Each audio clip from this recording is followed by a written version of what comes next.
वासुदेवाय नारायणं नमस्कृत्य नरं चैव नरोत्तमं देवीं सरस्वतीं व्यासं ततो जयमुदीरये।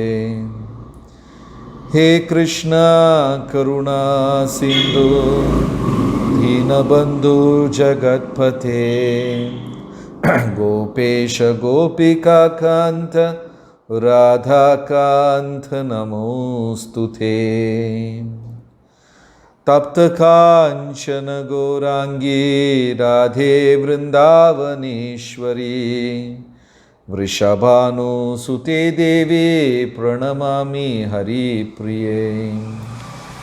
जय श्री कृष्ण चैतन्य प्रभु नित्यानंद श्री अद्वैत गदाधर श्रीवासदि गौरभक्तवृंदा। हरे कृष्ण कृष्ण कृष्ण हरे हरे, हरे राम राम राम हरे हरे। हरे Krishna. Happy Kartik Mass to all the assembled Vaishnavas. So we were going through the glories of Kartik month. So this week we will see about the Goswamis and Acharyas of Vrindavan. Because when we go to Tamil பேசணும். விருந்தாவனத்தில் நம்ம எந்த கோயிலில் போனாலும் அந்த பகவத் விக்கிரகத்தினுடன் ரொம்ப முக்கியம் வாய்ந்தது அங்கே ஆச்சாரியர்களும். எல்லா விக்கிரகத்திற்கும் ஒரு ஆச்சாரியர் இருப்பார். இப்போ அதுதான் நமக்கு வைணவத்தில் ஒரு கீதம், ஒரு பாட்டாகவே இருக்குது. ராதா மாதவ ராதே ஜெயதேவ பிராணதானாரே. ஜெயதேவருடைய விக்கிரகம் ராதா மாதவா. சனாதன் கோஸ்வாமியினுடைய விக்கிரகம் ராதா மதன மோகன். ரூப கோஸ்வாமியினுடைய விக்கிரகம் ராதா கோவிந்தா. அப்படின்னு சொல்லி அழகான ஒரு வைணவ பாட்டே இருக்குது. அப்போது சாதாரணமாக விருந்தாவனத்தில் போகக்கூடியவர்கள் கோயிலுக்கு போவாங்க, அங்கே அந்த விக்கிரகத்தை வழிபடுவார்கள். ஆனால் கௌடிய வைஷ்ணவ சம்பிரதாயத்தில் இருக்கிறவங்க அந்த விக்கிரகத்தினுடன் அந்த விக்கிரகத்திற்கு தொடர்புள்ள காரணமான ஆச்சாரியர் கோஸ்வாமியை கூட அங்கே வழிபடுகிறார். ரொம்ப முக்கியம். நான் முதல்லையே இந்த வகுப்பு ஆரம்பிக்கும் போதே சொன்னேன், ராதாராணி மாதுரிய பாவ் பிரேம பக்தி இது மூணுமே ஒளிந்திருக்கிறது. எல்லாமே ரகசியமாக இருக்கு. பிரபுபாதர் கூட பக்தி ரசாமிருத்த சிந்து என்ற புத்தகத்தில் மட்டும்தான் கோபியர்களின் லீலைகள் அங்கங்கே எழுதியிருக்கிறார். இப்போ பிரபுபாதர் நீங்கள் பார்த்தீங்கன்னா லலிதாவை பற்றி லீலை எந்த புத்தகத்திலையும் எழுதலை. விஷாக்கா சகி எழுதவே கிடையாது. ராதாராணியின் பெற்றோர் இவங்க, தாய் இவங்க, தந்தையார் இவங்க, அண்ணன் இவங்க, தம்பி இவங்க, பிரபுபாதர் எங்கேயுமே சொல்லலை. பக்தி ரசாமிருத்த சிந்து புத்தகத்தில் நிறைய அங்கங்கே ஒரு கோபியை பற்றி ஒரு குணங்களை பற்றி அவர் இது பண்ணியிருக்கிறார். இந்த பக்தியே கொஞ்சம் ரகசியமானது. கார்த்திகை மாதமானதுனால மட்டும்தான் நம்ம இதை பற்றி பேசுகிறோம். மற்ற மாதங்களில் இதை நாம் பேசுவது கூட கிடையாது. ரொம்ப ரகசியமாக இருக்கிறது. ராதாராணி, கோபியர்கள், மாதுரிய பாவ், பிரேம பக்தி எல்லாமே மிக ரகசியமாக இருக்குது. சரி, அந்த ரகசியம் எங்கே இருந்தது? நமக்கு எங்கிருந்து கிடைத்தது இந்த அறிவு? ராதாராணியை பற்றி நாம் எந்த இடத்திலிருந்து தெரிந்து கொண்டோம்? கோபியர்களை பற்றி எந்த இடத்திலிருந்து தெரிந்து? புத்தகம் கிடையாது. அப்போ எங்கிருந்து தெரிந்தது? இந்த ரகசியத்தை பூராமே கோஸ்வாமிகள் இதயத்துக்குள்ள பகவான் ஒளித்து வைத்திருந்தார். பிரபுபாதர் கூட தன் இறுதி காலத்தில் சொன்னார், I wanted to translate Goswamis book. எனக்கு கோஸ்வாமிகளின் புத்தகங்கள் அனைத்தையும் மொழிபெயர்க்க வேண்டும் என்ற ஆசை. ஆனால் காலம் ஒத்துழைக்க மாட்டேங்கிறது. காலம் ஒத்துழைப்பது கிடையாது. எதிர்காலத்தில் என் சீடர்கள் அதை செய்யலாம் என்று பிரபுபாதர் முடித்து விட்டார். ரொம்ப தூய்மையான பக்தி இருக்கிறவங்களுக்கு மட்டும்தான் கோஸ்வாமிகளின் புத்தகத்தை படிக்கவோ, அதை ஆராய்ச்சி செய்யவோ, இதை செய்யவோ முடியும். அதனால் அது ரொம்ப அபூர்வமாக இருக்கிறது. இப்போ தவத்திரு இந்திரத்யும்ன சுவாமி அவர்கள் narotam.com என்று ஒரு வெப் அஞ்சலில் வெப்சைட்டில் எல்லா விருந்தாவன் லீலைகளை முழுவதும் பகிர்ந்து கொண்டு வருகிறார். இங்கெல்லாம் நம்ம சத் சங்கத்தில் இன்றைக்கி முதிர்ந்த பக்தர்கள் இருக்கிறதுனால சொல்கிறேன். அந்த வெப்சைட்டில் போனால் அழகழகான லீலைகள், விருந்தாவனத்தில் என்ன நடந்தது, கிருஷ்ண பகவானுக்கும் யசோதா தாயாருக்கும் என்ன நடந்தது அப்படின்னு சொல்லி மிக அழகாக திரு இந்திரத்யும்ன சுவாமி அவர்கள் அவருடைய வெப்சைட்டில் போடுறார். சிவராம சுவாமி அவர்கள், நீங்கள் ஹங்கரி போயிருக்கீங்களா தெரில, நம்ம சித்தி பிரபு போயிருக்காரான்னு தெரியல. ஹங்கரி கிருஷ்ணா வேலி ஒரு அழகான இடம். அங்கே அவ்வளவு அழகான ஒரு கிருஷ்ணர் ஆலயத்தை திரு சிவராம சுவாமி அவர்கள் அமைத்திருக்கிறார். அவ்வளவு அழகாக இருக்கும். அந்த கவர்மெண்ட் கிராமங்கள் எல்லாம் சிவராம சுவாமிக்கு கொடுக்குறாங்க. நீங்கள் இந்த கிராமத்தை வளர்த்தி கொண்டு வாருங்கள், டெவலப் பண்ணுங்க அப்படின்னு சொல்லி ஒரு கிராமத்தை கொடுக்கிறார்கள். அவர் 9 வால்யூம் உள்ள பெரிய புத்தகத்தை இறக்கியிருக்கிறார். விரஜமஹிமா அப்படின்னு சொல்லி இந்த கதைகள் முழுதுமே அவர் அந்த கிருஷ்ணா வேலியில் ஹங்கரியில் மறுபடியும் விருந்தாவனத்தை போலவே அமைக்க முயற்சி செய்கிறார். 9 வால்யூம் உள்ள புத்தகங்கள் போட்டிருக்கார். இந்த லீலைகள் பூராமே பகவான் கோஸ்வாமிகளின் இதயத்துக்குள்ள ஒளித்து வைத்திருக்கிறார். இப்போ நம்ம அதனால் விருந்தாவனத்தில் அந்த முக்கியமான ஆலயங்களுக்கு போகும்போது அந்த பகவானிற்கு காரணமான ஆச்சாரியரை கூட தெரிந்து கொள்ள வேண்டும்.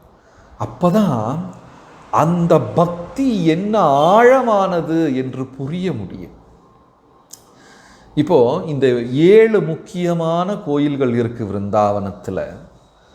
அதில் ஒன்று, அங்கே ஒரு கோயிலில் ராதா வினோத் அப்படிங்கிற ஒரு விக்கிரகம் இருக்கிறது. ராதா வினோத் கோஸ்வாமிகளில் அதிகம் பேசப்படாத ஒரு கோஸ்வாமி திரு லோகநாத் கோஸ்வாமி. அவரை பற்றி அதிகம் யாரும் பேசுவது கிடையாது. பக்தி வினோத் டாக்கூர், நரோத்தம் தாஸ் டாக்கூர், இதை போன்ற கோஸ்வாமிகள் எல்லா பாடல் வரியிலையும் அவர்கள் பெயரை பதித்திருக்கிறார்கள். பக்தி வினோதா தேகே, பக்தி வினோதாஸ்ரயா, எந்த வைணவ கீதத்தை எடுத்தாலும் கடைசி வரியில் பக்தி வினோத் டாக்கூர் அவர் பெயரை பதிப்பது வழக்கம். எந்த பாடலையும் கடைசியில் பக்தி, இப்போ நம்ம சந்தியா ஆரத்திக்கு பாடுகிற பாடல் எல்லாத்திலையுமே அவருடைய பெயரை பதித்திருக்கிறார். திரு நரோத்தமதாஸ் டாக்கூர் அவர்கள் எல்லா பாடல்களிலும் அவர் பெயரையும் பதித்திருக்கிறார். ராமச்சந்திரா சங்கமகே நரோத்தமதாஸ் அவர் பெயரை பதித்திருக்கிறார். ஆனால் திரு லோகநாத் கோஸ்வாமி என்ன செய்தார், என் பெயர் எங்கேயாவது வந்தாலே போதும், நான் உங்கள் முன்னாடி வரமாட்டேன், பகவத் லீலைகளை சொல்லித்தர மாட்டேன், என் பெயர் வரவே கூடாது என்று கட்டாயப்படுத்தி இருக்கிறார். திரு கிருஷ்ணதாச கவிராஜ கோஸ்வாமி அவர்கள் சைத்தன்ய சரிதாமிருதம் எழுதும் பொழுது நரோத்தம் தாஸ் லோகநாத கோஸ்வாமி இதை ஒரு கண்டிஷனாக வைத்தார். சைத்தன்ய சரிதாமிர்தம் புத்தகத்தில் என் பெயர் வரவே கூடாது. என் பெயரை நீங்கள் எழுதுறதா இருந்தால் நான் என்ன நடந்தது என்று சொல்ல மாட்டேன் அப்படின்ட்டார். அதனால் திரு கிருஷ்ணதாஸ் கவிராஜ கோஸ்வாமி சத்தியம் செய்து கொடுக்கிறார் நரோத்தம் தாஸ் டாக்கூர் லோக்நாத் கோஸ்வாமிக்கு, உங்கள் பெயரை நான் எழுத மாட்டேன் என்று. அப்போ பாருங்க, ஒரு பாபாஜி கோஸ்வாமி எல்லா பாடல்களையும் அவர்கள் பெயரை பதித்து விட்டார்கள். ஆனால் வேற பாபாஜி கோஸ்வாமி லோகநாத்மா கோஸ்வாமி தன் பெயரே வரக்கூடாது என்று ஆசைப்படுகிறார். இவர்களெல்லாம் ரொம்ப விசித்திரமானவர்கள், தூய்மையானவர்கள், உயர்ந்தவர்கள். அப்படி ஒருத்தர் இந்த லோகநாத கோஸ்வாமி தன் பெயர் எந்த இடத்திலையுமே வரக்கூடாது என்று ஆசைப்படுகிறார். திரு சைத்தன்ய மகாபிரபுவின் காலகட்டத்தில் இவர் சிறு பிள்ளை. கரெக்ட், narotham.com யாரோ சேட்டில் போட்டாங்க. நல்ல அழகழகான லீலைகளெல்லாம் உங்களுக்கு அந்த வெப்சைட்டில் கிடைக்கும். சரி, சிறு பிள்ளை மகாபிரபுவின் காலகட்டத்தில் திரு லோகநாத் ரொம்ப சிறு பிள்ளை. ஆனால் பயங்கரமான ஆசை, மகாபிரபுவிடம் இருந்து அனுக்கிரகம் பெற வேண்டும், மந்திர தீட்சை பெற வேண்டும். இப்போ இந்த கோஸ்வாமிகள்லாம் நம்ம பார்த்தோம்னா 6 பேரும் மறைமுகமாக மகாபிரபுவின் சீடர்கள் தான். இன்னைக்கு நடக்கக்கூடிய தீட்சை சடங்கு மாதிரி அன்னைக்கெல்லாம் சடங்கு கிடையாது. இன்னைக்கு நம்ம ஒரு பக்தர் தீட்சை எடுப்போம் என்றால் அங்கே யாகம் வளர்த்தி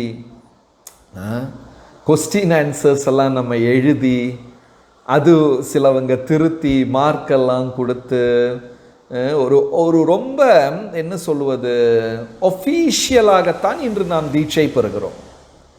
ஏன் அப்படி செய்கிறோம் என்றால் கலிகாலத்தில் இந்த மாதிரி முறைகள் முக்கியம்.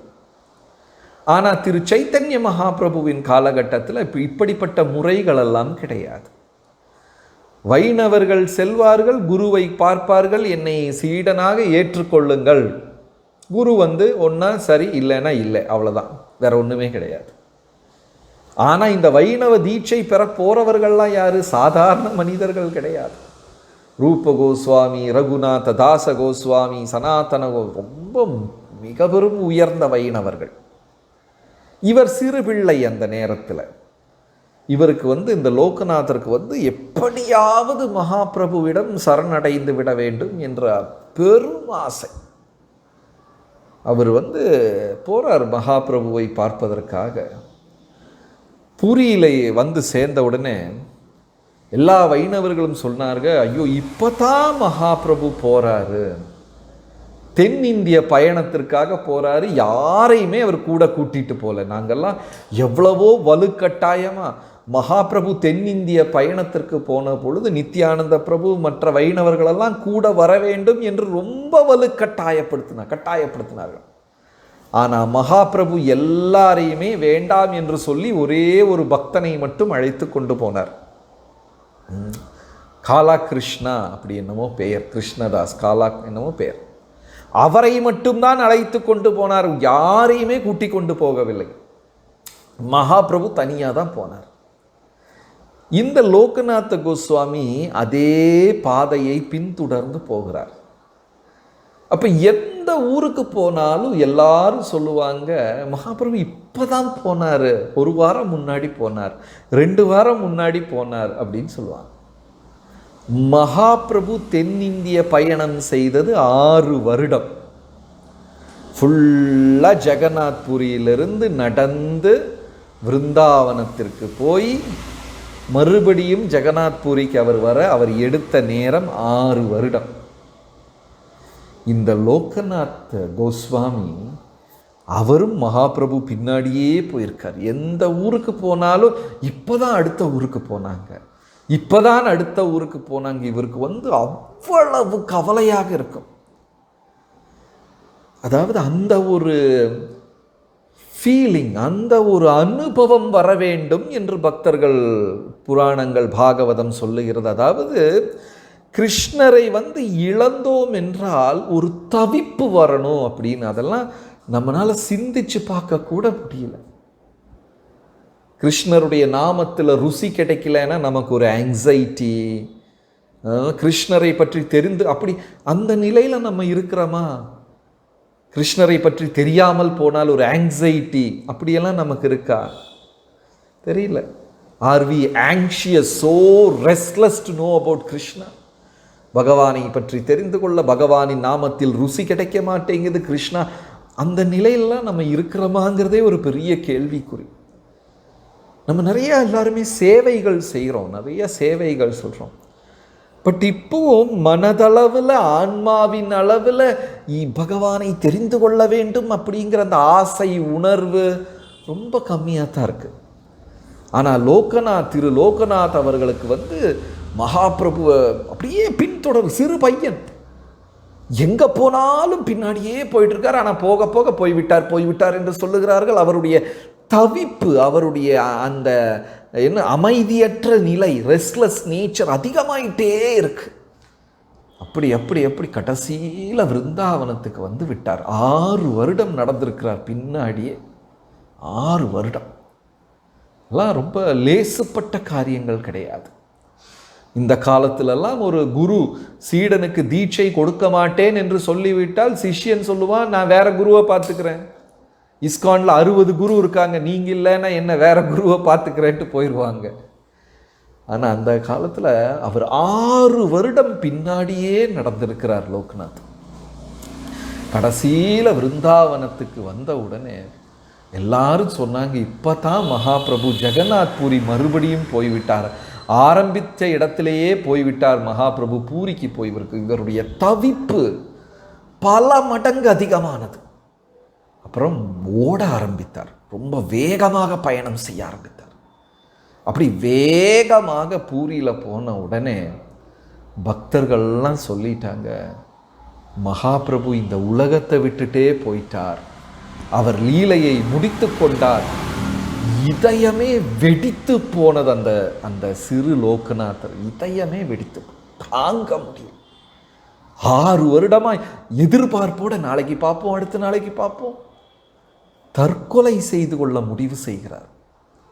உடனே பக்தர்கள்லாம் சொல்றாங்க, தற்கொலை செய்து கொள்ளாதீங்க, மகாபிரபுவின் ஆசை நீங்க எல்லாரும் பிருந்தாவனத்தில் போய் பிருந்தாவன மகிமையை உலகத்திற்கு சொல்லி கொடுக்க வேண்டும், அதுதான் மகாபிரபுவின் ஆசை அப்படின்னு சொல்றார். இவர் போறார், ஆனா மனதே கிடையாது. லோகநாத் போயிட்டு போற வழியெல்லாம் மகாபிரபுவை நான் பிரிந்து விட்டேனே அப்படின்னு நினைச்சு மயக்கம் போட்டு விழுந்துருவார். மறுபடியும் கொஞ்ச நேரம் கழிச்சு எழுந்திருப்பார், மகாபிரபு அப்படின்னு நினைச்சு மயக்கம் போட்டு விழுந்துருவார். பிருந்தாவனத்தில் போயும் அதுதான் நிலைமை, மயக்கம் போட்டு விழுந்து கொண்டே இருந்தார்.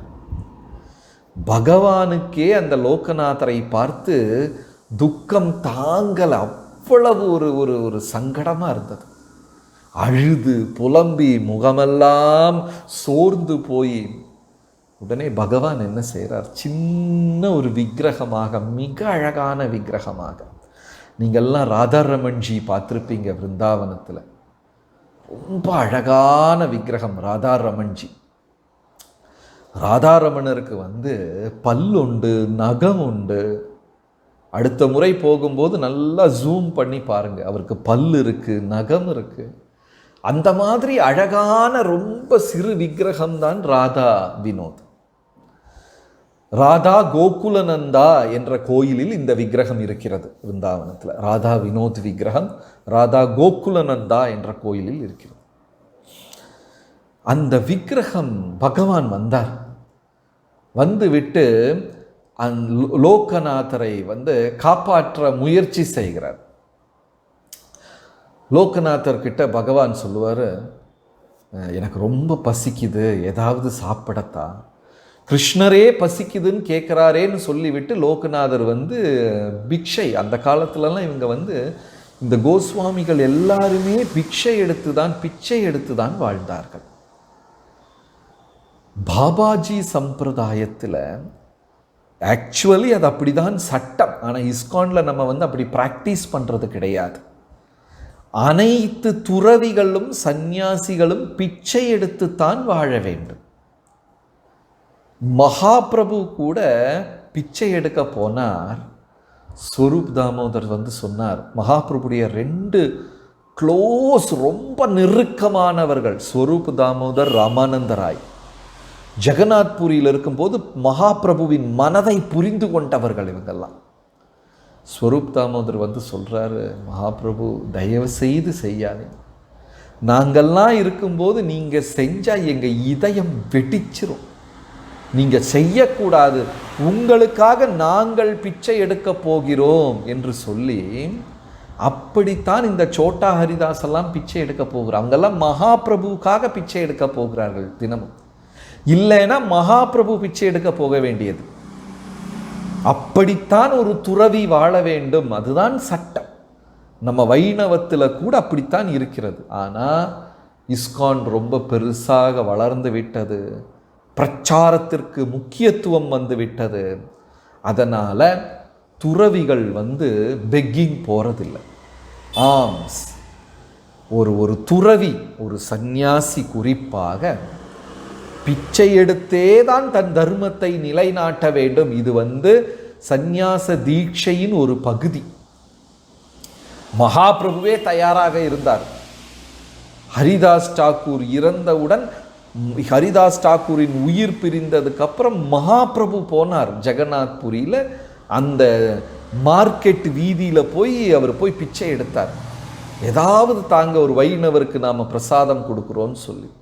மகாபிரபு வந்து பிச்சை எடுக்கிறத பார்த்து கடைக்காரங்கள்லாம் அழுது கொண்டு பழங்கள் காய்கறிகள் எல்லாம் கொடுத்தாங்க.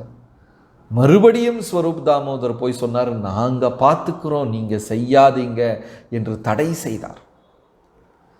அப்போ இவர் வந்து லோகநாதர் வந்து ராதா வினோத், அந்த வினோதி லால் ரொம்ப அழகான விக்கிரகம், பசிக்குதுன்னு கேட்ட உடனே அவர் பிச்சை எடுக்க போனார். பிச்சை எடுக்க போய் கொண்டு வந்து ராதா வினோதுக்கு சமர்ப்பணம் செய்வார். பகவான் ஏற்றெடுத்த உடனே இவர் வந்து மறுபடியும் மகாபிரபுவை பற்றி நினைக்க ஆரம்பித்து மயக்கம் போட்டுருவார்.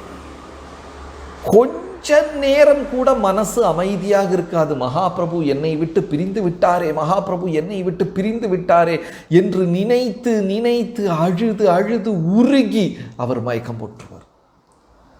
அதனால் வினோதிலால், ராதா வினோதிலால் விக்கிரகம் பகவான் என்ன செய்தார், இவருக்கு கொஞ்ச நேரம் கூட நம்ம வந்து காலதாமதமாக நேரம் ஓய்வு கொடுத்து விட்டால் இவர் உடனே சைத்தன்ய மகாபிரபுவை நினைத்து மயக்கம் போட்டு விழுந்து விடுவார் என்று சொல்லி பகவான் வந்து அவரை பிஸியாக வைத்து கொண்டிருந்தார்.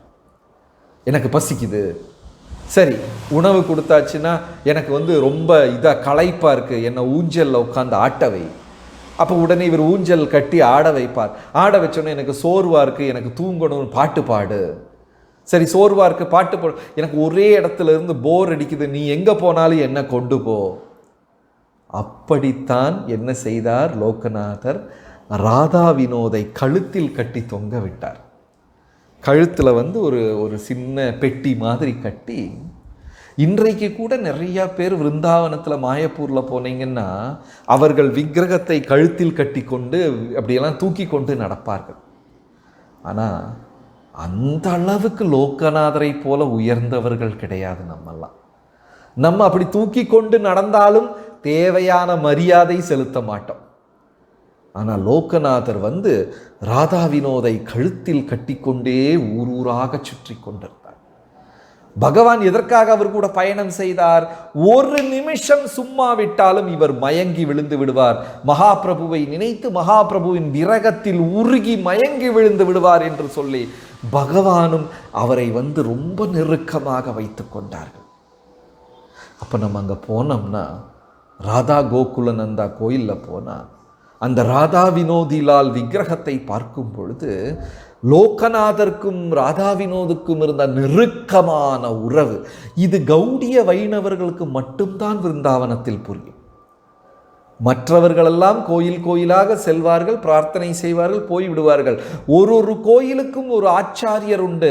அந்த ஆச்சாரியரின் பாவம் தான் அது என்பது தெரியவே செய்யாது. அவ்வளவு பாவம். அதே மாதிரி இனி ஒரு சிறப்பான கோயில் ராதா கோபிநாத். நம்ம கூட பாடுவோம் இல்லையா, ஸ்ரீ கோவிந்த கோபிநாத மதனமோகன். பகவானுடைய முகம் கோவிந்தா, பகவானுடைய நடுப்பகுதி மார் செஸ்ட் கோபிநாத, பகவானுடைய பாதம் மதனமோகன். மதனமோகன் நம்மளை பக்தியில் ஈர்க்கிறார், கோவிந்தா நம்மை சேவையில் வைத்துக் கொள்கிறார், கோபிநாதர் பிரேமத்தை விநியோகம் செய்கிறார். பாதம் சம்பந்தா சனாதன கோஸ்வாமியின் மதனமோகன், ரூப கோஸ்வாமியின் திருமுகம் அபிதேயா கோவிந்தஜி, மது பண்டிட் அவர்களின் கோபிநாதர் பிரயோஜனா கிருஷ்ண பிரேமத்தை விநியோகம் செய்கிறார். மது பண்டிட் கோஸ்வாமி அவர் கோபால் பட்ட கோஸ்வாமியின் பரம்பரையில் வரக்கூடிய அவருக்கு இந்த கோபிநாத விக்கிரகம் காட்டில் கிடைக்கிறது. ரொம்ப வயதாயிருச்சு அப்போ அவருக்கு, மது பண்டிட் தாஸ் கோஸ்வாமி. அதான் நம்ம பாடுவோம், மது பண்டிட் பிராணதான ரே ராதா கோபிநாத ராதா கோபிநாத ராதே. அந்த காட்டுக்குள்ள கிடைக்கிறது கோபிநாதர். கண்களெல்லாம் அழகென்று சொன்னால் அவ்வளவு அழகான, அவருக்கு ரொம்ப தள்ளாத வயது, ஆனால் கிடைத்து விட்டது. உங்களுக்கு எல்லாருக்கும் அந்த கதை தெரியும், அந்த 3 விக்கிரகங்கள் கதை. உத்தரா உருவாக்குன ராதா கோவிந்தஜி, கோபிநாத, மதனமோகன். அந்த 3 விக்கிரகங்கள் கதை நம்ம போன வாரமோ முந்தின வாரமோ பேசணும். அப்போ உடனே இவர் கோபிநாதர் என்ன பண்றாரு, ஜானவி மாதாவுக்கு கடிதம் எழுதுகிறார். ஜானவி மாதா அப்போ இங்க இருக்காங்க நவத்வீப்ல. இவருக்கு இங்கே காட்டில் விரஜமண்டலத்தில் கோபிநாதர் அவ்வளவு ஆனந்தம். ஆனந்தம் என்றால் பரவச நிலையை அடைந்து விட்டார். ஆனந்தத்தில் கோபிநாதர் கிடைத்து விட்டார். 5000 வருடம் பழமையான அந்த விக்கிரகம் வஜ்ரநாபா பிரதிஷ்டை செய்தது.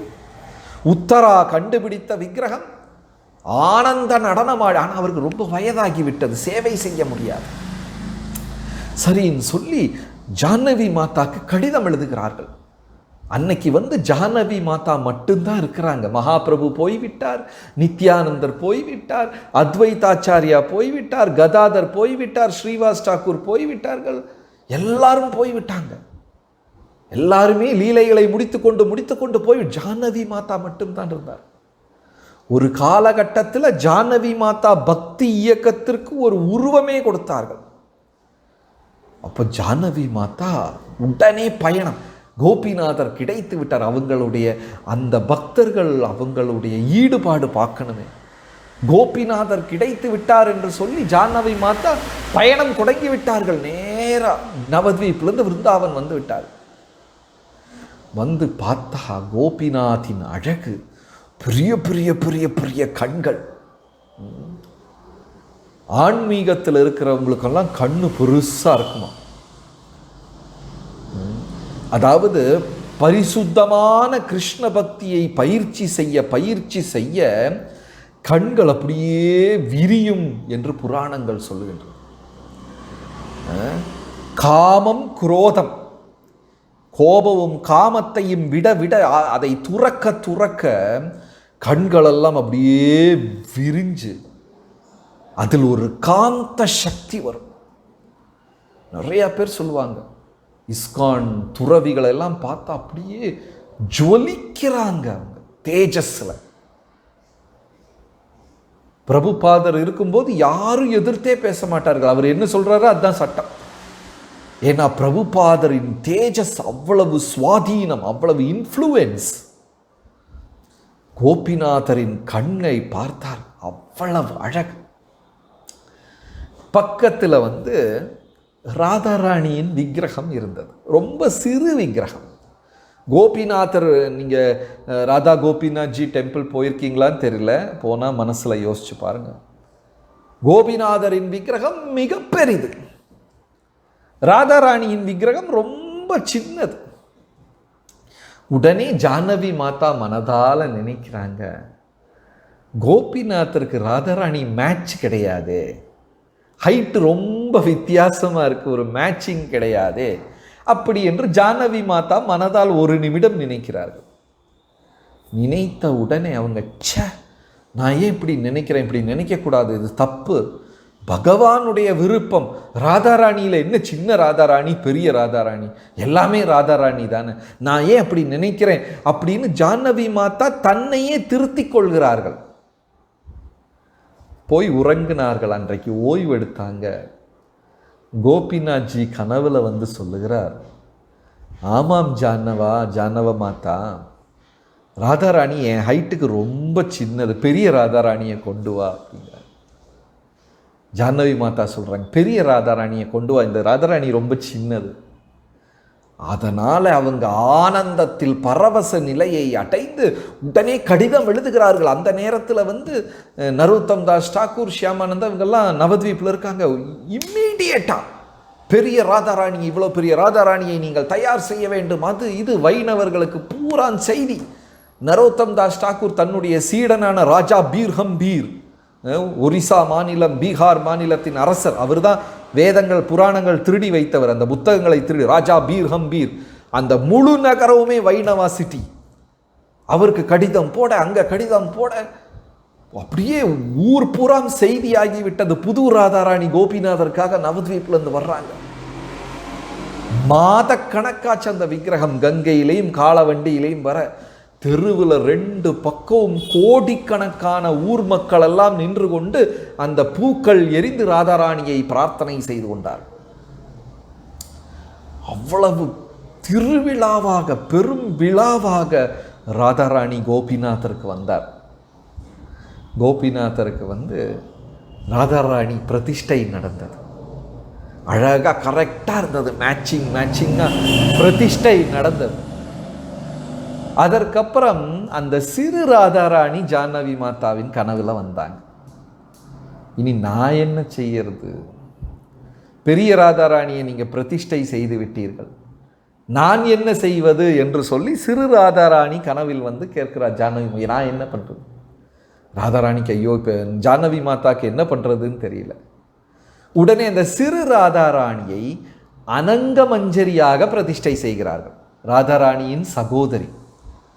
இப்போ நம்ம கோபிநாத்ஜி டெம்பிள் போனோம்னா கோபிநாத்ஜி, தென் ராதாராணி, பக்கத்தில் சிறு அனங்கமஞ்சரி ராதாராணியின் சிறு தங்கை, ராதாராணி யங்கர் சிஸ்டர் அனங்கமஞ்சரி.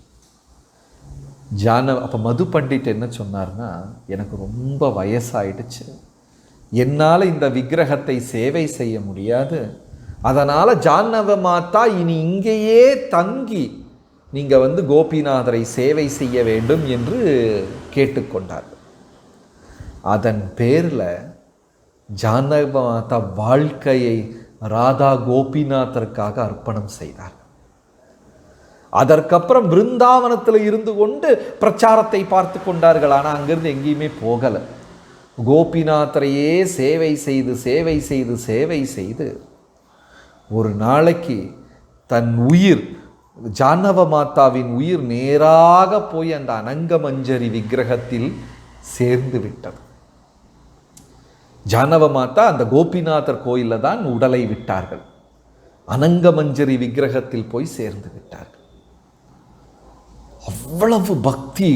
அப்போ நம்ம கோபிநாத்ஜி அம்பல கோயிலுக்கு அந்த டெம்பிள் போனோம்னா ஜானவ மாதாவின் லீலைகள், மது பண்டிட் தாஸ் கோஸ்வாமி அவர்களின் லீலைகள், அவர்களுக்கும் கோபிநாதருக்கும் இருந்த உறவு, அப்போது அதில் அழகாக பாடுகிறார்கள்.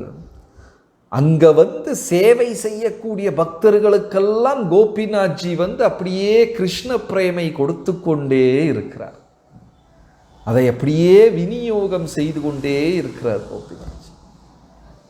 பிரேம பக்தி, அந்த லௌகீகமான ஆசைகளை மெதுவாக துறந்து, நமக்கு வந்து நம்மெல்லாம் நிறையா சேவை செய்கிறோம், இருந்தாலும் நமக்கு வந்து அந்த அகந்தை முழுவதுமாக போவதில்லை. நான் சொல்கிறது எல்லாரும் கேட்கணும், என்கிட்ட அனுமதி வாங்கணும், நான் தான் ஒரு அத்தாரிட்டி. எனக்கு தெரியும் சில பக்தர்கள், யாராவது பக்தர்கள் விருந்தாவனம் மாயப்பூர் போகணுன்னா கூட டீம் லீடர் கோவப்படுவார். அப்படி இருக்கிற பக்தர்கள்லாம் இருக்காங்க. போகக்கூடாது. பக்தி அப்படி கிடையாது. எளிமை தாசன் அவர்களுக்குத்தான் பக்தியில் அனுமதி. எந்த அளவுக்கு தாசனாக முயற்சி செய்கிறோமோ அவர்களுக்குத்தான் பக்தியில் அனுமதி. சைத்தன்ய சரிதாமிர்தத்தில் கூட அந்த அழகான ஒரு கதை. அந்த பக்தர் என்ன பண்ணுவார், நவத்வீப்பில் இருக்கிற எல்லா பக்தர்களுக்கும் போய் மாம்பழம் கொடுப்பார். அவ்வளவு சுவையான மாம்பழம், அதை பார்த்தாலே வேண்டான்னு சொல்ல மனசு வராது. அவ்வளவு டேஸ்டி ஜூசி மேங்கோஸ் அதை கொடுப்பார். உடனே எல்லா பக்தர்களும் சந்தோஷமாக அந்த பழத்தை வாங்கி கொள்வார்கள். அதை வாங்கி கொண்டு அதை பகவானுக்கு நெய்வேத்தியம் செய்து சாப்பிடுவார்கள். இவர் என்ன பண்ணுவார், அதுக்கு வேண்டி காத்து கொண்டிருப்பார். அவர்கள் அந்த ருசியான மாம்பழத்தை சாப்பிட்டு வெளியில் அந்த இலை, அதனுடைய தோல், அதனுடைய விதை, அதையெல்லாம் வீசினதுக்கப்புறம் அவர்களுக்கு தெரியாமல் அந்த தோலையும் விதையும் கொண்டு வைத்து வீட்டில் வைத்து அனுபவித்து சாப்பிடுவாராம். நம்மளால யோசிக்கவே முடியாது. நமக்கு மேங்கோ கொடுத்தா சந்தோஷமாக சாப்பிடுவோம். யாரோ சாப்பிட்ட ஸ்கின்னை கொடுத்தா ஆனந்தத்தில் சாப்பிடுவோமா? இல்லை. இனி ஏதாவது ஒரு பியோர் வைணவ உயர்ந்த குருவனுடைய பிரசாதம் அப்படின்னு சொன்னால் ஒரு பீஸ் சரி ஓகே அப்படின்னு சொல்லி வாங்கும். ஆனால் இந்த பக்தர், இவருக்கு தினமும் இதே தான் வேலை. எந்த வைணவர்களெல்லாம் சுவைத்து எரிகிறார்களோ அந்த தோலையும் விதையும் தேடி போய் சாப்பிடுவார். இந்த சீக்ரெட் இனியொரு வைணவருக்கு தெரியும். உடனே அவர் இவர் மாம்பழத்தை கொடுக்க அவர் சொல்கிறார், பரவாயில்ல நன்றி, நான் அப்புறமா சாப்பிட்டுக்கிறேன். இல்லை நீங்கள் சாப்பிடுங்க, நல்ல சுவையாக இருக்கும். இல்லை நான் அப்புறமா சாப்பிட்டுக்கிறேன் அப்படின்னு சொல்லி இவர் அனுப்பி விட்டுறாரு. இவர் என்ன பண்ணி இருக்கிறாரு, வீட்டுக்கு வெளியே போய் செடிக்குள்ள ஒளிந்து கொண்டே இருக்கிறார். பாருங்க, ஒரு டிரான்சென்டென்டல் அத்தீந்திரியமான ஒரு காம்படிஷன். இந்த ஒரு போட்டியில் அன்பு மட்டும்தான் இருக்கு, வேற ஒன்றுமே கிடையாது. அன்பு மட்டும்தான்.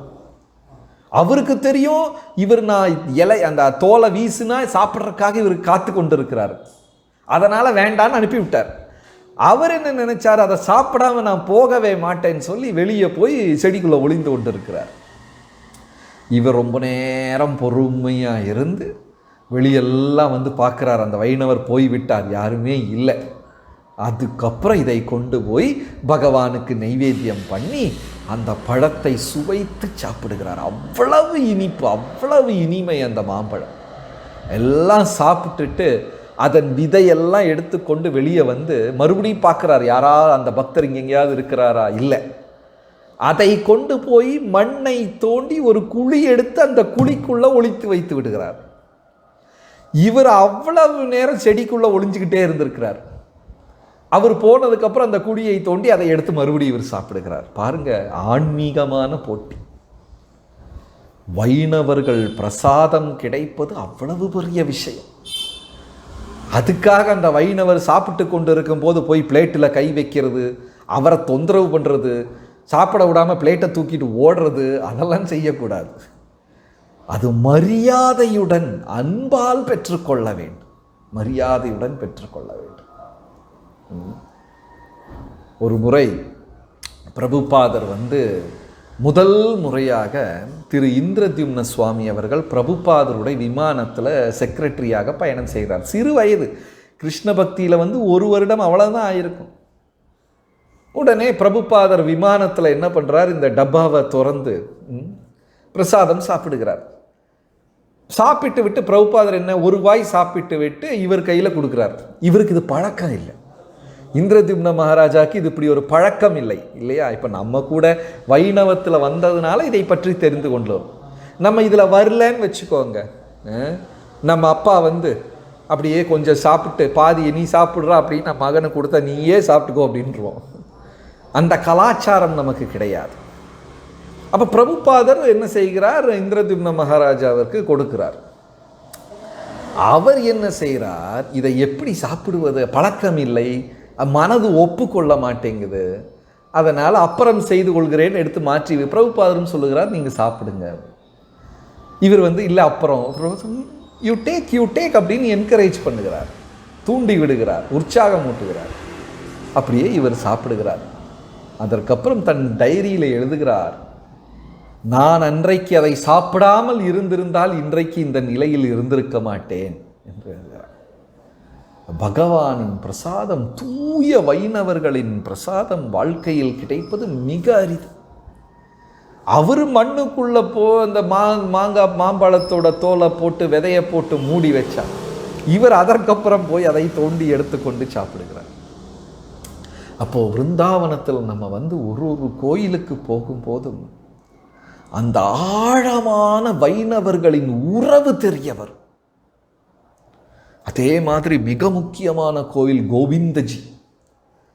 அந்த கோவிந்தஜி அந்த மான்யூமெண்ட்டை பார்க்கணுமே. அது கோவிந்தஜி டெம்பிள் இன்றைக்கு 3 மாடி தான் இருக்கிறது. 7 மாடி கட்டிடம். அது 7 மாடி. அப்படியே ராஜகீயமாக கம்பீரமாக அந்த கோயில் நின்று கொண்டிருந்தது. ஒரு நாளைக்கு டெல்லியிலிருந்து நவாபின் மனைவி வந்தார். யாரோ சொன்னாங்க, விருந்தாவனத்தில் அழகழகான கட்டிடங்கள் இருக்கு. அந்த ராணி, அந்த பீவி சுல்தானுடைய மனைவி பார்க்க வந்தார்கள். திரும்பி போன உடனே கணவர் கேட்டார், விருந்தாவனத்துக்கு போனியா? ஆமாம். அங்கே இருக்கிற பில்டிங் கோயில்கள்லாம் பார்த்தியா? ரொம்ப பெருசாக அழகாக இருக்குமே. அந்த பெண் நவாபிடம் சொன்னால், நம் அரண்மனையை விட ரொம்ப உயரமாக இருக்கிறது. அந்த ராதா கோவிந்தஜி கோயிலில் இரவு நேரத்தில் கோபுரத்தில் விளக்கை எரிக்கிறார்கள். அந்த விளக்கு நம்ம வீட்டு அரண்மனையை விட ரொம்ப பெருசாக இருக்குது, அது சரியாகாது என்று சொன்ன உடனே அந்த நவாபு போய் அந்த 7 மாடி கட்டிடத்தில் அந்த கோபுரத்தில் மேலே இருக்கிற 4 மாடியை உடைத்து விடுகிறார். பைத்தியக்காரத்தனம். ஆனால் இப்போ அந்த பாக்கி 3 மாடிகள் தான் நின்று கொண்டிருக்கின்றன. 3 மாடிகள் பயங்கரமாக இருக்கும். அந்த 3 மாடி அதுதான் ராதா கோவிந்தஜி. ஒரு நாளைக்கு ரூப கோஸ்வாமி அங்கே உட்கார்ந்து தவம் செய்து கொண்டு ஜபம் செய்து கொண்டிருக்கிறார். அப்போ பார்க்கும்போது பசுமாடெல்லாம் அந்த இடத்துல மேய்த்து கொண்டிருக்கிறார்கள். ஒரு இடத்துல போய் பசு தானே பாலை விடுகிறது. அந்த குழிக்குள்ள தானே பாலை ஊற்றிக்கிட்டே இருக்கு. ரூப கோஸ்வாமி பார்த்து கொண்டே இருக்கிறார். தானே விழுது. அப்போ அந்த பசு மேய்க்கிற அந்த பையன்கிட்ட அழைத்து கேட்கிறார், என்ன உன் மாடு அங்கே போய் பாலை விடுது, நீ பார்த்து கொண்டு இருக்க. எவ்வளவு அடித்தாலும் இந்த பசுமாடு போகவே செய்யாது. தினமும் அங்கே பாலை ஊற்றிக்கொண்டே இருக்கு. எனக்கு என்னன்னு தெரியலை. நீங்கள் கூட விருந்தாவனத்தில் அந்த ராதா கோவிந்தஜி கோயிலுக்கு போனீங்கன்னா நிறைய பேர் அங்கே போகிறதில்ல. அந்த கோயிலை சேர்ந்து இடது பக்கம் ஒரு சிறு ஏணிப்படி இருக்கும். கோயிலுக்கு வெளியே வந்தீங்கன்னா நம்மளுடைய லெஃப்ட் சைடு ஒரு ஸ்டேர் கேஸ் இருக்கும். மேலே போகலாம். அங்கே இருக்கக்கூடிய பூஜாரிகள் கிட்ட சொன்னால் காமித்து கொடுப்பார்கள். அந்த ஸ்டேர் கேஸ்குள்ளே போனால் பெரிய குழி. அங்கே தான் அந்த கோவிந்தஜி விக்கிரகம் கிடைத்தது ரூப கோஸ்வாமிக்கு. உடனே ரூப கோஸ்வாமி போய் அந்த குழி என்ன ஏது என்று தேடுகிறார். அதை பக்கத்தில், அந்த இடத்துக்கு பக்கத்தில் போக போக ரூப கோஸ்வாமியின் விவரிக்க முடியாத ஆனந்தம், விவரிக்கவே முடியாத அப்படி ஒரு ஆனந்தம். ஆனந்தம் என்றால் பெருமான். கண்களெல்லாம் நிறைந்து மெய் சிலிர்த்து உடல் நடுங்கிக் கொண்டு அப்படி அவருக்கு அந்த கோவிந்தஜி விக்கிரகம் கிடைத்தது. எவ்வளவோ 1000 வருடங்களாக மண்ணுக்குள்ள இருந்தது கோவிந்தஜி விக்கிரகம். ரூப கோஸ்வாமியின் ஆனந்த நிலைக்கு அளவே கிடையாது. அந்த விக்கிரகம் கிடைத்தபோது அந்த விக்கிரகத்தை கொண்டு வைக்கிறார். அப்புறம் பார்த்தா மறுபடியும் பசுமாடு என்ன செய்கிறது? இனியொரு குழியில் போய் பாலை ஊற்றி கொண்டிருக்கிறது. என்னது என்று அங்கே போய் தேடுகிறார். அங்கே பார்த்தா அழகான ராதாராணியின் விக்கிரகம். 2மே ரூப கோஸ்வாமிக்கு அங்கிருந்து தான் கிடைச்சது. அந்த ராதா கோவிந்த விக்கிரகத்தை பிரதிஷ்டை செய்து விட்டார். அவ்வளவு அழகு. ஆனால் எப்படி பார்த்தாலும் அந்த விக்கிரகங்கள் ஒரு ஒரு மேட்சிங் வரமாட்டேங்குது, ஒரு சரியாக மாட்டேங்குது, ஏதோ ஒரு குறை. இவருக்கு என்னவென்று புரியவே இல்லை. விக்கிரகத்தை பக்கத்தில் வச்சாலும் அது ஒரு நெருக்கமாக வரமாட்டேங்குது, ஒரு சரியில்லாத மாதிரி ஒரு குறை, என்னவோ ஒரு குறை இருந்து கொண்டே இருந்தது. அப்போது கோவிந்தஜி வந்து ரூப கோஸ்வாமியின் கனவில் வந்து கூறுகிறார், என் பக்கத்தில் இருப்பது ராதாராணி கிடையாது, அது வந்து அங்க நாட்டில் இருந்த ஒரு லக்ஷ்மி நாராயணர் கோயிலில் இருந்த லக்ஷ்மியின் விக்கிரகம் தவறுதலாக விருந்தாவனத்திற்கு வந்து விட்டது. என் பக்கத்தில் இருப்பது ராதாராணி கிடையாது, லக்ஷ்மி தாயார். அதனால் வேற ஒரு ராதாராணியின் விக்கிரகம் எனக்கு வேண்டும் என்று ரூப கோஸ்வாமியின் கனவுல கோவிந்தஜி கேட்டுக்கொள்கிறார். அதற்கப்புறம் அந்த லக்ஷ்மி தேவியை மாற்றிவிட்டு ராதாராணியை வைக்கிறார்கள் கோவிந்தஜி. அவர்தான் அபிதேயா, பக்தர்களின் சேவையை ஏற்றுக்கொள்பவர். அதான் நம்ம பாடும், ரூப கோஸ்வாமி பிராணதானாரே ராதா கோவிந்த ராதா கோவிந்த ராதே. அவ்வளவு அழகா, ஒரு விக்கிரகத்திற்கும் அவ்வளவு அழகான கதைகள். அந்த ஆச்சாரியருடன் இருக்கக்கூடிய பெரும் உறவு, பங்கு. அதே விருந்தாவனத்தில் ரொம்ப புகழ்பெற்ற கோயில் பங்கே பிகாரி, எல்லாரும் போவாங்க பங்கே. நம்ம கௌடிய வைணவர்கள் போவது கொஞ்சம் குறைவு, ஆனால் அந்த ஊர் மக்கள் பங்கே பிகாரி. அங்கே வந்து ஒரு பாபாஜி இருந்தார், ஹரிதாஸ் என்ற பாபாஜி. அந்த பாபாஜி வந்து பங்கே பிகாரியுடன் நிரந்தரமாக பேசிக்கொள்வார். பிரபுபாதர் கூட எந்த கோயிலுக்கு போனாலும் பூஜாரியை பார்த்து கொண்டு கேட்பார், okay, what Radharani, what Radha Madhav is saying now அப்படின்னு பூஜாரியிடம் கேட்பார். உண்மைதான். பிரபுபாதருடைய காலகட்டத்தில் அவர் பாரிஸ் சென்ற போது, பிரபுபாதர் லண்டன் சென்ற போது, இந்தியாவில் விருந்தாவனத்தில் போன போது எல்லா பூஜாரிகளிடம் பிரபுபாதர் கேட்டார், what is Krishna saying now என்று கேள்வியை கேட்டிருக்கிறார். ஏனென்றால் அந்த பூஜாரிக்கும் பகவானின் விக்கிரகத்திற்கும் நெருக்கமான உறவாகிவிடும். அது தினமும் பகவானுக்கு அபிஷேகம் செய்து நிவேத்தியம் செய்து அலங்காரம் செய்யும் பூஜாரிக்கு தெரியும், இன்னைக்கு பகவான் முகத்தில் ஒரு பிரசன்ன, ஒரு ஹாப்பினஸ் இல்லையே. சில நேரத்தில் கம்மல் போட்டால் கீழே கீழே விழுந்து கொண்டே இருக்கும், மாலைகள் போட்டால் விழுந்து கொண்டே இருக்கும். கிருஷ்ணர் சொல்றார், அந்த மாலை எனக்கு வேண்டாம் அப்படிங்கிறார், அந்த கமல் எனக்கு வேண்டாம் என்று சொல்லுகிறார். ரொம்ப நெருக்கமான உறவு வந்துவிடும், நெருக்கமான உறவு வந்துவிடும் பகவானுக்கும் அந்த பூஜாரிக்கும். அதனால தான் பூஜாரிக்கு மட்டுமே இரவு நேரத்தில் பகவானை தூங்க வைத்து பாதத்தை அமர்த்தக்கூடிய, பாதம் மசாஜ் செய்யக்கூடிய பெரும் பாக்கியம் அந்த பூஜாரிக்கு மட்டுமே உண்டு. Every day they get a chance to massage, daily பண்ணுவாங்க அழகா. அது நெருக்கமாக நெருக்கமாக பகவான் என்ன பேசுகிறார் என்று பக்தனுக்கு புரிய ஆரம்பித்து வேற யாருக்கும் தெரியாது. அதனால ரொம்ப சீரியஸ் பூஜாரிகள் வெளியே ஒன்றும் சொல்லிக்க மாட்டாங்க, அவங்க சந்தோஷமே வேற, அவர்களுக்கும் பகவானுக்கும் இருக்கக்கூடிய நெருக்கமான உறவே வேற. மாயப்பூரில் ராஜாப்பூர் ஜெகநாத், அழகான கதை. திரு ஜெயபதாக்க சுவாமி குரு மகாராஜ் இருந்த பொழுதுதான் அந்த கோயில் கிடைத்தது.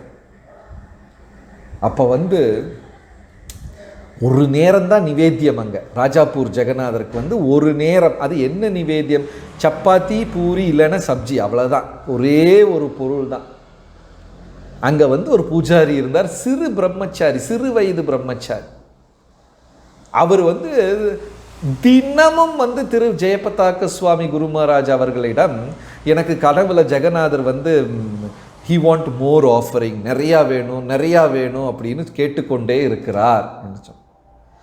உடனே திரு ஜெயபதாக்க சுவாமி குரு மகாராஜ் என்ன சொன்னார், அதை ஆரம்பிக்காத, ஏதாவது பெரிதாக செய்தால் நீ அதை கடைபிடிக்க வேண்டும். அதனால சிறு பூஜை சிறு நிவேத்தியம் மட்டும் போதும். ஏன்னா விக்கிரகாராதனை ரொம்ப காம்ப்ளிகேட்டட், ஆரம்பிக்க வேண்டாம் என்று சொன்னார். இவர் 4-5 முறை வந்து கேட்டார், கொஞ்சம் நான் கிராண்டா ஆஃபரிங் கொடுக்கட்டுமா, கிராண்டா பண்ணட்டுமா. இவரும் சொன்னார் வேண்டாம் வேண்டாம் வேண்டாம். ஒரு நாளைக்கு அந்த அந்த பிரம்மச்சாரி ஓடி வந்து சொல்லுகிறார், என் கனவுல ஜெகநாதர் பலதேவ் இவங்கெல்லாம் வந்து, நீங்கள் ராஜாப்பூர் ஜெகநாத் பார்த்துருப்பீங்க, அதுக்கு பின்னாடி அழகான மாந்தோட்டம். இப்போ போயிடுச்சு, இப்போ கம்மியாயிடுச்சு. இப்போ அங்கே நம்ம அந்த துர்கா மாதா டெம்பிள்லாம் வந்தது இல்லையா, சீமந்தினி டெம்பிள் வந்ததுனால அந்த மேங்கோ கார்டன்லாம் ரொம்ப மரங்கள்லாம் வெட்டிட்டாங்க, சின்னதாயிடுச்சு. அந்த காலத்தில் பெரிய மேங்கோ கார்டன் பேக்கில் ஜெகநாத் ராஜாப்பூர். அப்போ இவர் வந்து சொல்லுகிறார் மகாராஜிடம், எனக்கு கனவுல ஜெகநாதர் வந்து இறங்கி மேங்கோ கார்டனில் போயிட்டே இருக்கிறாரு. இவர் பேக்கில் போய் ப்ளீஸ் நீங்கள் திரும்ப வாங்க கோயிலுக்கு வாருங்கள் என்று அழைத்து கொண்டு இருக்கிறேன். அவர்கள் போய்கொண்டே இருக்கிறார்கள். ஏன் என்று கேட்டால் அங்கே ராதா மாதவருக்கு வந்து அவ்வளவு அழகான அவ்வளவு விமர்சிதமான பெரிய விருந்து கொடுக்குறாங்க, நீ வந்து வெறும் பூரி சப்ஜி தான் தர்ற அப்படின்னு போகிறார். உடனே மகாராஜ் அந்த பிரம்மச்சாரியிடம் கேட்டார், நீ ஏதாவது விருந்து கொடுத்தியா? ஆமாம், ஒரு நாளைக்கு எனக்கு ரொம்ப சங்கடமாக இருந்தது, ஒரு நாளைக்கு பெரிய ஒரு விருந்து சமைச்சிட்டு கொடுத்தேன். கொடுத்துட்டியா? சரி, இனி அதைவே கண்டினியூ பண்ண அப்படின்ட்டார். அதை தொடர்ந்து செய் என்று சொல்லுவார். அதிலிருந்து மாயப்பூரில் ராஜாப்பூர் ஜெகநாதருக்கும் ரொம்ப பெரிய விருந்து கொடுக்க ஆரம்பித்து விட்டார். பிரதிமா நஹீது சாக்ஷாத் விரஜேந்திர நந்தன. பக்தி இல்லாதவர்கள், சாதாரண மனிதர்களுக்கு தான் அது விக்கிரகம், பிரதிமை, கல், சிலை. அது உண்மையிலுமே பகவான் வாழ்ந்து கொண்டிருக்கிறார். அந்த வைணவர்களுடன் பூஜாரிகளுடன் பேசிக்கொண்டிருக்கிறார். லண்டனில் வந்து பிரபுபாதர் ஒரு முறை அந்த டெய்ட்டிக்கு முன்னாடி நின்று அழுது கொண்டே இருக்கிறார், ரொம்ப நேரமாக அழுது கொண்டு இருக்கிறார். அதுக்கப்புறம் முதிர்ந்த பக்தர்கள் போய் கேட்குறாங்க, பிரபுபாத என்னாச்சு? பிரபுபாத் சொல்லுகிறார், நான் எப்பொழுது வேண்டுமென்றாலும் உடலை விட்டு விடுவேன், ஆனால் என்னுடைய சீடர்களுக்கு ஆன்மீகம் முழுதுமாக புரிய முடியவில்லை. என் அழைப்பிதழை ஏற்றுக்கொண்டு பகவான் இங்க வந்து குடியிருக்கிறார், இவர்கள் அவரை நேராக பார்த்து கொள்வார்களா என்று எனக்கு தெரியாது. அதனால் நான் அழுது மன்னிப்பு கேட்கிறேன். I have invited them personally, but my devotees, disciples are not so qualified to take care of them. அதனால் நான் அழுது அழுது மன்னிப்பு கேட்டுக்கொள்கிறேன் என்று பிரபுபாதர் சொல்லுகிறார். பகவத் விக்கிரகம் அவ்வளவு பர்சனல். இப்போ நம்ம விருந்தாவனத்திலெல்லாம் போனோம்னா அவ்வளவு இது. ஒரே ஒரு சிறு இதை மட்டும் நான் சொல்லி இன்றைக்கு முடிவு செய்து கொள்கிறேன். முராரி குப்தாவின் நிதாய் கௌர விக்கிரகம் விருந்தாவனத்தில் இருக்குது. நீங்கள் அடுத்த முறை போனீங்கன்னா எல்லாரும் லோஹி பஜார் போவாங்க, கண்டிப்பாக போவாங்க எல்லாருமே. அங்கே போய் ஷாப்பிங் பண்ணாமல் விருந்தாவனத்துலேருந்து யாரும் திரும்ப வரமாட்டாங்க. அந்த பஜாரின் ஆரம்பத்தில் ஒரு நிதாய் கௌர கோயில் இருக்குது, சிறு கோயில் தான், சின்ன, ரொம்ப குட்டி. முராரி குப்தா விருந்தாவனத்தில் ஆராதனை செய்து கொண்டிருந்த விக்கிரகம், சிறு, ரொம்ப ஸ்மால் டெய்டிஸ். ஒரு முறை விருந்தாவனத்திலிருந்து, அப்போ வந்து அந்த விக்கிரகம் நவத்வீப்பில் இருந்தது. ஒரு முறை விருந்தாவனத்திலிருந்து ஒரு பெண், ஒரு பக்தை நவத்வீப்புக்கு தரிசனத்திற்கு செல்கிறார். அவங்க போன உடனே அந்த டிவோட்டி சொல்கிறாங்க, மாதாஜி நீங்கள் வந்து நல்லா ஸ்வீட்டு ஹல்வா பண்ணுவீங்கள்ல, எங்கள் கௌர்னிதாய் விக்கிரகத்திற்கும் சைத்தன்ய நித்யானந்த விக்கிரகத்திற்கும் நீங்கள் அந்த ஹல்வா செய்து கொடுங்க. உடனே அந்த பெண்ணும் ரொம்ப ஆனந்தத்தில் ஹல்வா செய்து கொடுத்து விடுகிறார். ஆனால் அந்த கோயிலின் சிறப்பு என்னவென்றால், ஹல்வா மட்டும்தான் நிவேதிப்பாங்க, பெரிய பெரிய இதாக குவான்டிட்டி ஹல்வா ஆஃபரிங். இனிப்பு மட்டுமே தான் அந்த கௌர்னிதாய்க்கு நிவேத்தியம் செய்வார்கள். கொஞ்ச நாள் இந்த அம்மா தங்கியிருந்து, இந்த பெண் தங்கியிருந்து பகவானுக்கு அவ்வளவு சுவையான இனிப்பு பலகாரங்கள் எல்லாம் செய்து கொண்டு ஒரு நாளைக்கு திரும்ப விருந்தாவனத்துக்கு போகிறார். அந்த கௌர்னித்தாய் விக்கிரகம் அந்த பெண்ணின் ஆடையை பிடித்து இழுத்தது. ட்ரெஸ்ஸை பிடிச்சு இழுத்தாங்க. போக வேண்டாம், கொஞ்ச நாள் கூட நின்று சமைச்சுத்தாங்க. அவங்க கொஞ்ச நாள் கூட இருந்து அந்த விக்கிரகத்திற்கு, நிதாய் கௌரருக்கு இனிப்பு சமைக்க கொடுக்குறார். கடைசியில் என்ன ஆகிவிட்டது, இந்த அம்மா விருந்தாவனத்திற்கு போக அவங்களும் கூடையே வந்து விட்டார்கள். அப்படித்தான் லோய் பஜாரில் நீங்கள் போனீங்கன்னா ஃப்ரண்ட்டில் அந்த டெய்ட்டி இருக்கும். அந்த பெண்ணுடன் அப்படியே இவங்களும் வந்து விட்டாங்க. நவத்வீப்பிலிருந்து விருந்தாவனத்துக்கே வந்து விட்டார்கள். இந்த பெண், இது திஸ் ஹேப்பன் வித்தின் 100 years, 100 வருடங்களுக்கு உள்ளே நடந்த கதை. தினமும் 20 கிலோ ஹல்வா சமைத்து கௌர்னித்தாய்க்கு நிவேதியம். இதுதான் அவங்க பழக்க வழக்கம், பாரம்பரியம். 20 கிலோ ஹல்வா செய்து சமைப்பார்கள். அந்த பெண், அந்த பக்தை வாழ்நாள் பூரா பகவானுக்கு இனிப்பு செய்து ரொம்ப வயதாகிவிட்டது. ஒரு நாளைக்கு கௌர்னித்தாய் முன்னாடி போய் சொல்கிறாங்க, பிசிமா, வயதான தாய், என்னால் இனி முடியாது, தோளெல்லாம் வலிக்குது, கையெல்லாம் வலிக்குது, இனி எனக்கு 20 கிலோ ஸ்வீட்டெல்லாம் செய்ய முடியாது. நான் உங்கள் ஆராதனையை வேறு ஒரு இளம் பிரம்மச்சாரி சந்நியாசியை ஏற்பிக்கிறேன் என்று சொல்லிவிட்டு அனுமதி வாங்கிவிட்டு போகிறார்கள். அப்புறம் கொஞ்ச நாள் கழித்து ஒரு நாளைக்கு தரிசனம் எடுக்கிறதற்காக கௌர்னித்தாய் கோயில், முராரி குப்தா கௌர்னித்தாய் அந்த கோயிலுக்கு வரும்போது, the deities are sneezing and coughing, இருமி கொண்டு இருக்கிறார்கள். அவர்களுக்கு ஜலதோஷம் பிடித்து விட்டது. ரொம்ப டிஸ்டர்ப், கோபம் வந்து விட்டது அந்த பக்தைக்கு. அந்த இளம் பிரம்மச்சாரியை போய் திட்டுகிறார், நீ விக்கிரகத்தை சரியாக பராமரிக்கவில்லை, சேவை செய்யவில்லை, பகவானுக்கு ஜலதோஷம் பிடித்து விட்டது.